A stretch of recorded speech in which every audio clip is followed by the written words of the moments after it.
రమణయ్యపేటలో బాల వినాయకుడి మండపం దగ్గర భారీ అన్నదానం.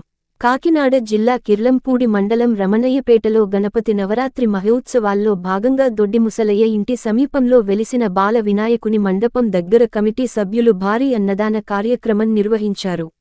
గ్రామ ప్రజల సహాయ సహకారాలతో పాటు కమిటీ సభ్యుల్లో కొంతమంది ఐటమ్స్ రూపంలో విరాళాలు అందించి అన్నదాన కార్యక్రమానికి సహకరించారు. కమిటీ సభ్యులు అన్న ప్రసాదం స్వీకరించడానికి వచ్చిన భక్తులకు ఎటువంటి లోటుపాట్లు లేకుండా తగిన ఏర్పాట్లు చేయగా గ్రామంలో ఉన్న ముఖ్య నాయకులు విచ్చేసి బాల వినాయకుడిని దర్శించుకుని స్వామివారి తీర్థ ప్రసాదాలు స్వీకరించారు. ఈ సందర్భంగా కమిటీ సభ్యులు మాట్లాడుతూ బాల వినాయకుని కృపాకటాక్షాలతో వరుసగా ఈ ఏడాది కూడా అన్నదాన కార్యక్రమం దిగ్విజయంగా నిర్వహించామని తెలిపారు. మా వీధిలో బాల వినాయకుడిని నెలకొల్పిన నాటి నుండి అందరూ సుభిక్షంగా ఉన్నామని తెలియచేశారు. కోరిన కోర్కెలు తీర్చే మా బాలవినాయకుడిని సోమవారం వివిధ రకాల సాంస్కృతిక కార్యక్రమాలతో కన్నుల పండుగగా నిమజ్జనం చేయడానికి అన్ని ఏర్పాట్లు పూర్తి చేశామని కమిటీ సభ్యులు తెలియచేశారు.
ओम समस्त